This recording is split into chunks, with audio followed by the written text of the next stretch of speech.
사랑하는 성도 여러분, 여러분이 연초에 세우신 계획이 계획대로 잘 진행되고 있습니까? 아마 여러분들은 연초에 큰 소망을 가지고 많은 것을 기대하며 계획을 세웠을 것입니다. 그렇지만 지금 지나고 보면 계획한 대로 진행되지 않은 것이 더 많은 것을 보게 됩니다. 특별히 이 코로나19 때문에, 이 전염병 확산 때문에 우리의 삶이 모두가 다 흐트러져 버렸습니다. 그래서 계획도 계획대로 진행되지 못하고 있는 것들이 너무도 많습니다. 오늘은 그런 차원에서 하나님의 뜻 안에서 삶을 계획합시다 하는 말씀으로 함께 은혜를 받기를 원합니다. 우리가 계속해서 야고보서 말씀을 통해서 참된 믿음은 무엇인가에 대해서 우리가 살펴보았습니다. 야고보 기자는 1장에서 3장까지는 참된 믿음은 이런 것이다 우리에게 가르쳐 주었습니다. 그리고 지난주에 생각한 것처럼 4장에 와서는 거짓 믿음이 무엇인가를 우리에게 이야기를 했습니다. 거짓 믿음은 이기적인 욕망을 가지고 있기 때문에 이 이기적인 욕망 때문에 형제와 싸우고 분쟁이 일어난다, 그렇게 얘기했습니다. 또한 거짓 믿음은 세상을 사랑하는 마음을 가지고 있어서 그 세상을 사랑하는 마음 때문에 하나님과 원수가 된다. 오늘 우리는 더욱더 큰 은혜를 사모해야 된다, 그렇게 말씀을 드렸습니다. 오늘은 그 세 번째로 이 거짓 믿음의 특징이 뭐냐면, 계획을 하긴 하는데 그 계획 속에 하나님이 없는 것, 이것이 야고보 기자는 가짜 믿음이다, 이렇게 말씀해 주고 있습니다. 그래서 오늘 제목을 하나님의 뜻 안에서 삶을 계획합시다, 이렇게 정했습니다. 첫 번째로 생각해 볼 건 뭐냐면, 거짓 믿음은 이 계획을 세우지 않거나 계획을 한다 하더라도 그 계획 속에 하나님이 없다는 겁니다. 계획을 세우지 않는 것은 어리석은 것입니다. 예수 믿는 사람들 가운데 이런 사람들이 있습니다. 우리가 예수 믿으니까 하나님이 다 알아서 해줄 거니까 우리는 계획할 필요가 없다. 어떻게 보면 믿음이 참 좋은 것 같지만 사실은 그게 가짜 믿음이라는 거예요. 거짓된 믿음이라는 겁니다. 진짜 믿음은 어떤 거냐? 하나님께서 인도해 주실 것을 소망하면서 우리가 계획할 것은 계획하고 준비할 것은 준비하는 겁니다. 출애굽 당시에 보면 이스라엘 백성들이 이제 애굽을 떠나서 광야 생활을 하는데, 하나님께서 이스라엘 백성들을 낮에는 구름 기둥으로 밤에는 불 기둥으로 인도해 주시고, 또 양식을 필요하니까 아침마다 만나를 내려 주셨습니다. 그렇지만 그 만나를 매일 내려 주시다가 안식일에는 내리지 않았습니다. 그래서 안식일에 먹을 양식을 위해서는 여섯째 날에는 2배의 만나를 준비하라고 했습니다. 그리고 출애굽기 16장 5절에 보면, 여섯째 날에는 그들이 그 거둔 것을 준비할지니 날마다 거둔 것에 갑절이 되니라. 여섯째 날은 이제 일곱째 날 안식일을 위해서 2배의 만나를 준비하라고 했다는 겁니다. 그런데 그 하나님의 말씀을 거역하고 늘 아침마다 내리니까 이제 안식일에도 내릴 거라고 생각해서 제 일곱째 날 안식일 날 구하러 간 사람들이 어떻게 되었습니까? 26절에 보면, 엿새 동안은 너희가 그것을 거두되 일곱째 날은 안식일인즉 그날에는 없으리라 하였으나 일곱째 날에 백성 중 어떤 사람들이 거두러 나갔다가 얻지 못하니라. 준비하지 못했을 때에 일곱째 날에 이 사람들은 어떻게 됐을까요? 하루 종일 굶주릴 수밖에 없었을 겁니다. 하나님께서 우리의 삶을 인도해 주십니다. 그렇지만 그 믿음은 우리가 해야 될 것은 철저히 준비해야 된다는 전제가 깔려 있는 것을 보게 됩니다. 신약에도 보면 예수님께서 마지막 때에 주님이 오실 것을 준비할 것을 이야기하면서 슬기로운 5처녀와 미련한 5처녀의 이야기를 해준 적이 있습니다. 그런데 신랑이 덜이 올 때에 어떻게 됩니까? 이 미련한 다섯 처녀는 기름을 충분하게 준비하지 못했기 때문에 기름이 다 바닥났죠. 그런데 밖에서는 신랑이 왔다고 외치고 있습니다. 마태복음 25장 6절에 보면 밤중에 소리가 나되 보라 신랑이로다 맞으러 나오라 하매 이에 그 처녀들이 다 일어나 등을 준비할세 미련한 자들이 슬기 있는 자들에게 이르되 우리 등불이 꺼져가니 너희 기름을 좀 나눠달라 하거늘. 미련한 다섯 처녀는 기름을 충분하게 준비하지 못했기 때문에 어떻게 합니까? 신랑이 오는 그 시간에 기름 준비하러 갔다가 돌아오니까 이미 혼인잔치의 문이 닫혀져서 그 예식에 참여하지 못하는 불행을 맞게 되는 것을 보게 됩니다. 성경은 믿음의 사람들이 믿음이 진짜 있다면 잘 준비해야 된다, 미래를 잘 설계해야 된다라는 것을 말씀해 주고 있습니다. 미래를 준비하지 않는 자들에 대해서 이런 책망을 합니다. 데살로니가후서 3장에 보면 우리가 너희와 함께 있을 때에도 너희에게 명하기를 누구든지 일하기 싫어하거든 먹지도 말게 하라 하였더니 우리가 들은즉 너희 가운데 게으르게 하여 행하여 도무지 일하지 아니하고 일을 만들기만 하는 자들이 있다 하니, 예수 그리스도의 재림이 가까웠다고 생각해서 저들은 아무런 일도 않고 주님의 재림만 기다리고 있었습니다. 그런데 바울은 이런 자들에게 누구든지 일하기 싫거든 먹지도 말게 하라. 저들은 도무지 일을 하지 않고 일만 만드는 자다 하면서 책망을 하게 되었던 것입니다. 사랑하는 성도 여러분, 내가 하나님을 믿는 진짜 그리스도인이라면 하나님께서 우리의 앞길을 인도해 주실 것을 믿지만, 그래도 오늘 우리가 해야 할 일을 잘 준비하고 계획해야 할 줄 믿습니다. 또 어떤 사람은 계획은 잘 합니다. 그런데 그 계획 속에 보면 하나님이 없는 계획이 있습니다. 이것도 어리석은 겁니다. 계획을 다 세우는데 이 계획 속에 하나님이 없기 때문에 내가 하나님 없이도 내 힘과 내 지식과 내 능력으로 모든 것을 다 할 수 있습니다 라는 생각으로 계획 속에 하나님을 빼버리죠. 그래서 오늘 야고보 기자는 그런 사람들에 대해서 이야기를 하고 있습니다. 13절입니다. 들으라, 너희 중에 말하기를 오늘이나 내일이나 우리가 어떤 도시에 가서 거기서 1년을 머물며 장사하여 이익을 보리라 하는 자들아. 이 야고보 기자는 들으라 라고 얘기합니다. 이 들으라 라는 얘기는 경고의 말씀입니다. 지금 집중해서 야고보 기자가 지금 이 사람들에 대해서 이야기합니다. 이 사람들이 어떤 사람들입니까? 계획을 잘 했던 사람들입니다. 오늘 본문 말씀 13절 다시 보면 오늘이나 내일이나 우리가 어떤 도시에 가서 거기서 1년을 머물며 장사하여 이익을 보리라 하는 자들아 라고 말씀합니다. 이들은 어떻게 보면 사업계획서를 아주 잘 작성하고 있는 것을 봅니다. 이들의 사업계획서를 보십시오. 시간을 보면 오늘이나 내일 분명합니다. 장소도 마찬가지입니다. 어느 도시에 가서 기간은 1년을 머물며, 또 내용은 뭡니까? 장사하여, 목표는 이익을 볼 것이다. 얼마나 이 계획이 스마트하고 잘 짜여진 계획입니까? 그런데 문제가 있다는 겁니다. 이 계획 속에 하나님이 없다는 거죠. 계획은 잘 세웠지만 하나님이 없기 때문에 야고보 기자는 하나님 없는 이 계획에 대해서 책망하고 있는 것입니다. 이들은 마치 시간이 자기 것으로 착각하고 있습니다. 그 계획이 주인이 자기 거라고 착각하기 때문에 그렇게 하고 있는 것입니다. 아무리 좋은 계획, 훌륭한 계획을 세웠다 하더라도 그 계획 속에 하나님이 없다면 그 계획은 잘못된 계획입니다.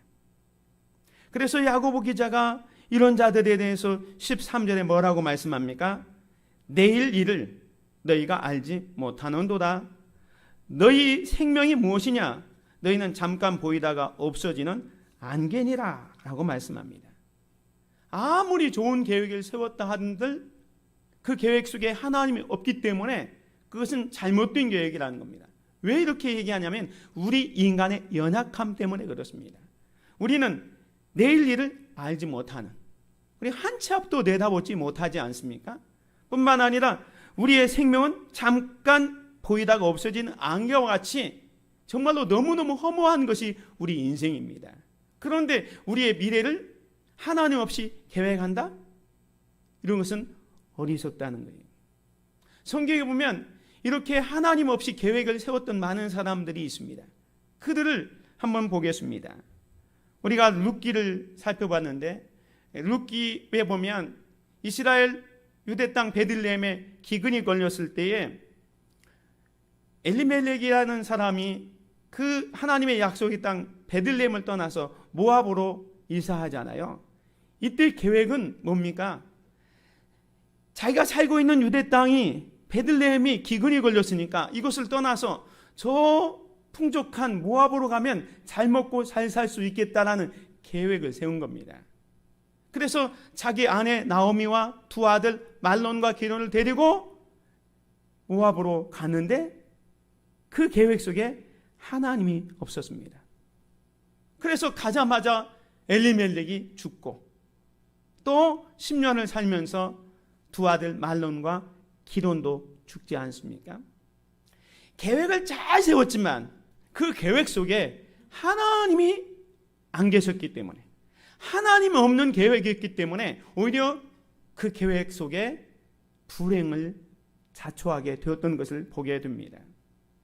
이런 내용은 누가복음 12장에도 예수님께서 비유로 말씀하셨습니다.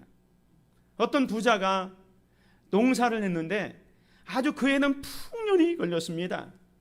그래서 자기 그 소출을 가지고 이제 이 창고에 넣고 이런 얘기를 합니다. 17절에 보면 심중에 생각하여 이르되 내가 곡식 쌓아둘 곳이 없으니 어찌할까 하고 또 이르되 내가 이렇게 하리라 내 곡간을 헐고 더 크게 짓고 내 모든 곡식과 물건을 거기 쌓아두리라. 또 내가 내 영혼에게 이르되 영혼아 여러 해 쓸 물건을 많이 쌓아두었으니 편안히 쉬고 먹고 마시고 즐거워하자 하리라 하되. 이 부자는 철저하게 계획을 했어요. 농산물이 많아지니까 그것을 오랫동안 보관하기 위해서 창고를 더 크게 짓자는 겁니다. 그래서 곡간을 헐고 더 크게 짓고 자기의 모든 곡식과 물건을 거기 쌓아놓고 그것을 먹고 마시고 즐거워하려고 했습니다. 얼마나 계획이 좋습니까? 그런데 이 계획 속에는 하나님이 없었다는 거예요. 자기 인생의 생명이 마치 안개 같은 허무한 존재인 걸 몰랐기 때문에 하나님께서는 어떻게 말씀하십니까? 이런 자에 대해서 말씀하기를 어리석은 자여 오늘 밤에 내 영혼을 도로 찾으리니 그러면 내 준비한 것이 네 것이 되겠느냐라고 책망을 했습니다. 하나님 없는 계획 속에 불행이 찾아온 것을 보게 됩니다. 사랑하는 성도 여러분, 여러분의 계획서에는 하나님이 들어 있습니까? 오늘 야고보 기자는 자신의 위치를 망각하고 마치 자신이 자기 계획의 주인인 것처럼, 자기 인생의 주인인 것처럼 착각하고 계획을 세우는 사람에 대해서 책망을 하고 있는 것입니다. 오늘날 많은 그리스도인들이 이와 같은 생각을 가지고 있습니다. 주일에 교회에 와서 예배를 드립니다. 하나님에 대해서 말씀도 이야기합니다. 찬양도 하고 기도도 합니다. 예배도 합니다. 말씀도 듣습니다. 그런데 문제는 무엇을 결정하고 계획을 세울 때에 그 계획 속에 하나님이 없다는 거예요. 말로는 자기가 크리스찬이라고 얘기하지만 자기의 삶 속에 무슨 일을 계획할 때 그 계획 속에는 하나님을 생각하지 않고 자기의 지식, 자기의 경험, 자기의 철학 그것만 오로지 담고 있습니다. 그래서 자기의 계획 속에는 하나님이 없는 거죠. 예수 믿는다고 하지만 그 사람의 삶 속에는 예수님의 모습을 찾아볼 수가 없습니다. 그들의 말과 행동에서 주님의 향기를 느낄 수가 없습니다. 교회는 다니지만 교회를 사랑하지 않습니다. 구원은 받았다고 말하지만 구원의 열매를 찾을 수가 없습니다. 생명이 있다고 말하지만 생명력을 느낄 수가 없습니다. 세상 것을 더 사랑하고 이기적 욕망에 휩싸여서 자기의 계획 속에 오로지 자기의 생각만 담겨져 있다는 겁니다. 사랑하는 성도 여러분, 오늘 우리의 계획서를 다시 한번 점검해 보시기 바랍니다. 나의 계획서에는, 나의 삶의 계획서에는 하나님이 들어 계시는가? 두 번째는, 자, 그렇다면 우리는 하나님의 뜻 안에서 계획을 세워야 합니다. 하나님의 뜻 안에서 계획을 세운다는 것은 하나님의 주권을 인정하는 것을 말합니다. 오늘 본문 말씀 15절 말씀에 보면 너희가 도리어 말하기를 주의 뜻이면 우리가 살기도 하고 이것이나 저것을 하리라 할 것이거늘 주님의 뜻이라면 우리가 살기도 하고 이것이나 저것을 하리라 이렇게 말을 해야 한다는 겁니다. 그런데 하나님의 뜻을 따라서 행하지 않는다는 거죠. 오로지 자기 계획 속에 자기 신념, 자기 철학, 자기 경험만 담겨져 있지 하나님의 뜻을, 하나님의 섭리를 거기에 담지 못하고 있습니다. 그래서 하나님의 뜻 안에서 계획한다는 것은 뭐냐? 하나님의 주권을 인정하는 거예요. 하나님의 주권을 인정한다는 게 뭡니까? 모든 것이 하나님의 손에 달려 있습니다. 내가 모든 것을 계획할지라도 하나님이 인도하시고 하나님이 주관하여 줄 것을 믿는 믿음 안에서 계획을 세워야 한다는 것입니다. 다시 말해서 계획을 세울 때 내 생각과 내 뜻을 먼저 생각하기보다는 하나님의 뜻과 하나님의 생각을 먼저 그 계획 속에 담겨야 한다는 겁니다. 다시 말하면 하나님의 계획을 내 계획으로 만드는 겁니다. 내 계획을 하나님의 계획이라고 우기지 말고 내 계획을 하나님의 계획에 맞추려고 하지 말고 하나님의 계획에 내 계획을 맞춰가야 한다는 것입니다. 우리 인생에 있어서 가장 좋은 계획은 주님의 뜻에 따라 세우는 것이고 주님의 뜻에 따라 세운 계획은 다 이루어지게 되는 것입니다. 그래서 예수님도 십자가의 고난과 죽음을 앞두고 기도하실 때 할 수만 있다면 이 잔을 내게서 옮겨주시옵소서라고 기도하면서 그러나 내 원대로 마옵시고 아버지의 원대로 되기를 원합니다 라고 기도하잖아요. 뭡니까? 자기의 계획이 아니라 하나님을 자기의 계획 속에 자기의 삶 속에 개입시키고 있는 것을 보게 됩니다. 그래서 하나님의 뜻 안에서 계획한다는 것은 하나님의 주권을 인정하는 거예요. 여러분의 삶 속에 하나님의 주권을 인정하십시오. 하나님이 내 삶을, 내 가정을, 우리 교회를, 아니 이 나라와 이 민족을 이끌어 간다는 생각을 할 때에 우리의 계획 속에 하나님이 계시는 겁니다.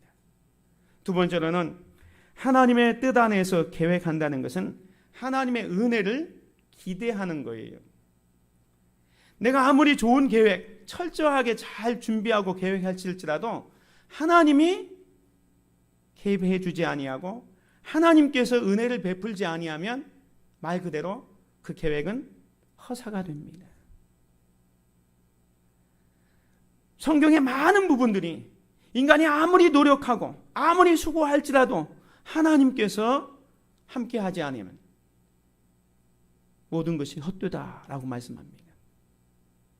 때문에 우리가 계획할 때에 그 계획이 하나님의 도우심, 하나님의 은혜가 필요하다는 것을 기대해야 합니다. 왜냐하면 하나님께서는 우리의 마음에 소망을 두고 이루시는 하나님이에요. 시편 20편 4절에 보면 네 마음의 소원대로 허락하시고 내 모든 계획을 이루어 주시기를 원하노라. 하나님은 우리의 마음에 소원을 두고 이루시기 때문에 우리는 마음의 소망을 가질 때 하나님께서 내 계획과 내 소망 속에 하나님이 인도하시고 하나님께서 함께하여 주실 것을 기대하는 그 믿음이 있어야 된다는 것입니다. 빌립보서 2장 13절에도 너희 안에서 행하시는 이는 하나님이시니 자기의 기쁘신 뜻을 위하여 너희에게 소원을 두고 행하게 하시나니 라고 말씀합니다. 하나님의 뜻 안에서 계획을 세운다는 것은 하나님, 이 계획 속에 하나님이 개입하셔서 하나님이 도우시고 인도하여 주옵소서. 그래서 정말로 한치 앞을 내다볼 수 없는 이 상황 속에 있지만 하나님이 우리를 푸른 초장 또 쉴만한 물가로 인도해 주옵소서. 하나님의 은혜를 기대하는 것이 하나님의 뜻 안에서 계획하는 것이 되는 것입니다. 그래서 잠언 기자는 이렇게 얘기합니다. 사람이 마음으로 자기의 길을 계획할지라도 그 걸음을 인도하는 자는 여호와시니라. 우리가 마음으로 우리의 길을 계획할지라도 그 걸음을 인도해 주시는 분은 누구라고요? 하나님이신다는 거예요. 또 19장 21절에도 보면 사람의 마음에는 많은 계획이 있어도 오직 하나님의 뜻이 완전히 서리라 말씀합니다. 오늘 저와 여러분들은 계획을 세울 때에 우리 계획 속에 하나님을 포함시키기를 바랍니다. 하나님의 뜻 안에서 계획하시기 바랍니다. 하나님의 뜻을 기억하면서 계획한다는 것은 하나님의 주권을 인정하는 거예요. 하나님, 나의 삶을 주관하여 주시옵소서. 나의 가정을 인도하여 주옵소서. 우리 교회와 이 나라 이 민족을 인도하여 주시옵소서. 하나님의 주권을 인정하는 거예요. 그리고 더 나아가서는 하나님의 은혜를 기대하는 거죠. 하나님, 내가 이렇게 계획을 세웠지만 하나님께서 함께해 주셔야 되겠습니다. 내가 아무리 노력해도 하나님이 도와주지 아니하면 파수꾼의 경성함이 헛된 것처럼 내 삶이 헛될 수밖에 없습니다. 하나님, 우리의 삶을 지켜주시고 인도하여 주시옵소서. 하나님의 뜻 안에서 계획하는 저와 여러분이 되시기를 주님의 이름으로 축원을 드립니다. 마지막 세 번째로는 이 하나님의 뜻 안에서 계획을 세운 사람은 하나님의 뜻인 그 선을 적극적으로 행하게 됩니다. 다시 말하면 하나님의 주권을 인정하는 자는 하나님의 뜻인 선을 행한다는 거예요. 하나님의 주권을 인정하기 때문에 하나님의 뜻을 따라서 선을 행한다는 거예요. 그래서 오늘 본문 말씀 17절에 보면 그러므로 사람이 선을 행할 줄 알고도 행하지 아니하면 죄니라 그랬습니다. 선을 행할 줄 알고도 행하지 아니하면 죄다라는 것입니다. 이게 무슨 말이냐면 선을 베풀 수 있는 기회가 있음에도 불구하고 선을 행하지 않는 것, 이것이 죄라는 거예요. 계획을 잘 세웠습니다. 하나님의 뜻 안에서 계획을 잘 세웠습니다. 그런데 그 계획을 이제 어떻게 해야 합니까? 실행해야 되죠. 우리가 초등학교 때 다닐 때 방학하면 늘 방학 스케줄표를 늘 짜잖아요. 6시에 기상해서 몇 시까지 밥을 먹고 운동하고 놀고 공부하고 놀고 공부하고 놀고 공부하고, 공부한다는 내용을 쫙 많이 씁니다. 실제로 그렇게 하지는 않잖아요. 정말로 계획을 짰으면 아무리 좋은 계획이라도 그걸 실행에 옮겨야 되는 것입니다. 부뚜막에 있는 소금도 넣어야 음식의 맛을 낼 수 있듯이 아무리 좋은 계획이 있으면 뭐합니까? 그 계획대로 살아야 되죠. 그 계획대로 산다는 건 뭡니까? 하나님의 뜻인 선을 행하는 거예요. 야고보 기자가 우리에게 강조했던 게 뭡니까? 행함이 없는 믿음은 죽은 믿음이다라고 했잖아요. 아무리 말을 그럴듯하게 하고 계획을 잘 세워도 거기에 따르는 행함이 없으면 그 믿음은 죽은 것과 같다라고 했습니다. 오늘 본문에서도 똑같은 원리를 적용합니다. 그게 뭡니까? 행함이 없는 선은 죄다라는 거예요. 선을 행할 줄 알고도 행하지 않는 것은 죄다. 선을 행할 줄 알고도 행하지 않는 것, 죄다는 거예요. 야고보서 2장 26절의 표현으로 말하면 행함이 없는 믿음이 죽은 것처럼 행함이 없는 선, 아무리 좋은 계획이라도 그것을 실천하지 않으면 안 된다는 거예요. 그래서 우리는 정말로 이 17절에 있는 것처럼 선을 행할 수 있도록 기회가 주어졌을 때 열심으로 적극적으로 선을 행해야 됩니다. 기회 있는 대로 선을 행해야 돼요. 이게 무슨 말이냐면 우리가 가지고 있는 시간, 재능, 건강, 또 어떤 달란트, 그걸 가지고 선을 베풀고 하나님의 뜻을 이루는 일에 사용해야 한다는 겁니다. 우리는 어떤 좋은 일을 하고 선을 베풀 때 나중에 하겠다는 얘기를 많이 합니다. 내가 형편이 더 좋아지면, 내가 시간이 좀 많아지면, 나중에 여유가 생기면 그건 안 하겠다는 거예요. 기회가 주어졌는데도 안 하는 것, 선을 행할 줄 알고도 행하지 않는 것, 이게 뭐라고요? 죄입니다. 그렇기 때문에 기회 있는 대로 선을 행하는 거예요. 지금 우리에게 주어진 시간, 건강, 물질, 탤런트, 이걸 가지고 선을 베푸는 거죠. 이것이 하나님의 뜻이라는 거예요. 더 나아가서는 기회를 만들어서 선을 해야 돼요. 뭐냐면 선을 베풀 수 있는 기회를 있을 때 선을 행하는 것도 중요하지만 이제 적극적으로 우리가 내가 가지고 있는 건강과 내가 가지고 있는 물질과 내가 가지고 있는 재능을 가지고 어떻게 하나님의 뜻을 이루며 이 세상의 빛과 소금의 역할을 이루며 살 것인가를 좀 생각해서 그것을 만들어서 적극적으로 선을 행해야 된다라는 겁니다. 더 중요한 것은 사명감을 느끼면서 선을 행하는 거예요. 내가 안 하면 다른 사람이 하겠지. 이게 아니라 이것은 나에게 준 하나님의 기회다. 하나님께서 나에게 주신 찬스다. 그렇기 때문에 내가 이것을 꼭 해야겠다. 이게 사명감이잖아요. 우리가 무슨 일을 할 때 이거 내가 해야 되겠다 이런 느낌이 오면 바로 하는 것, 이게 중요한 겁니다. 그 바로 하지 않으면 다른 사람이 먼저 합니다. 때문에 어떤 선을 행할 때도 이 사명감을 가지고 해야 됩니다. 이거 내가 먼저 해야 되겠다. 내가 해야 되겠다. 그런 생각을 가지고 선을 베풀면서 사는 저와 여러분이 되시기를 주님의 이름으로 축원을 드립니다. 선을 행할 줄 알고도 행하지 아니하면 죄라고 했습니다.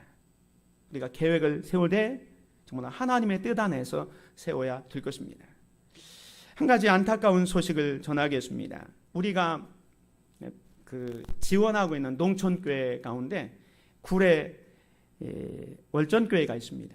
그런데 어제 저녁에 제가 기독신문을 보는데 우리가 돕는 이 구례 월전교회가 지난번 이 폭우로 인해서 교회가 반쯤 다 잠겨버리고 사택은 천정까지 물이 들어왔다는 기사를 봤어요. 제가 어제 저녁에 이것을 이제 읽으면서 이게 하나님께서 우리에게 신호구나. 우리가 돕는 교회에 이렇게 어려운 길을 왔다는 것은 정말로 우리가 이런 기회를 놓치지 않고 적극적으로 정말로 기회 있을 때 선을 베풀고 또 기회를 만들어서 선을 베풀어야 되는데 정말로 우리 교회가 이거 하지 않으면 안 되겠다는 사명감을 주신 거라고 생각합니다. 그래서 오늘 우리는 정말로 이 구례 원절교회 폭우로 인해서 어려움 당한 교회들이 많이 있겠지만 특별히 우리 교회에서 협력하고 기도하고 있는 구례 월정교회가 이런 일을 당하고 있으니까 이건 우리에게 준 신호라고 저는 생각합니다. 우리에게 준 기회라고 생각합니다. 그래서 우리가 이 교회를 위해서 기도하고 더 특별히 여러분들이 마음 닿는 대로 헌금해 주시면 구례 월전교회를 위해서 우리가 돕도록 하겠습니다. 말씀을 정리하겠습니다. 시편 14편 1절에 보면 어리석은 자는 그 마음에 이르기를 하나님이 없다 하는도다. 그들은 부패하고 그 행실이 가증하니 선을 행하는 자가 없도다 그랬습니다. 야고보 기자는 가짜 믿음에 대해서 이야기하고 있습니다. 거짓 믿음에 대해서 얘기하고 있습니다. 뭐냐? 계획을 세우지 않는 것도 거짓 믿음이고, 계획을 아무리 잘 세운다 하더라도 그 계획 속에 하나님이 없다면 그건 가짜 믿음이다. 너희들은 계획을 세우되 그 계획 속에 하나님의 뜻 안에서 계획을 세워라. 하나님의 뜻 안에서 계획을 세우는 사람이 진짜 크리스찬이다 라고 말씀하고 있습니다. 사랑하는 성도 여러분, 참된 믿음의 사람은 삶의 계획 속에 하나님을 포함시킵니다. 하나님의 주권을 인정하고 하나님의 은혜를 기대하면서 하나님의 뜻인 선을 적극적으로 행할 수 있는 저와 여러분이 되시기를 주님의 이름으로 축원을 드립니다. 은혜로우신 아버지 하나님 감사합니다. 오늘 거룩하고 복된 주일을 우리에게 허락해 주시고 코로나19 전염병 때문에 이렇게 비대면 영상 예배로 드리고 있지만 하나님 앞에 예배할 수 있도록 은혜를 베풀어 주시니 감사합니다. 오늘 말씀을 통해서 우리가 진정한 믿음의 사람이라면 계획을 세울 때에 그 계획 속에 하나님을 포함시켜 계획한다는 것을 깨닫고 우리의 계획을 점검해 보면서 하나님의 뜻 안에서 계획하고 하나님의 주권을 인정하며 하나님의 은혜를 소망하며 살아가고 하나님의 뜻인 선을 적극적으로 이루며 살아가도록 인도하여 주시옵소서. 예수 그리스도의 이름으로 기도드립니다. 아멘.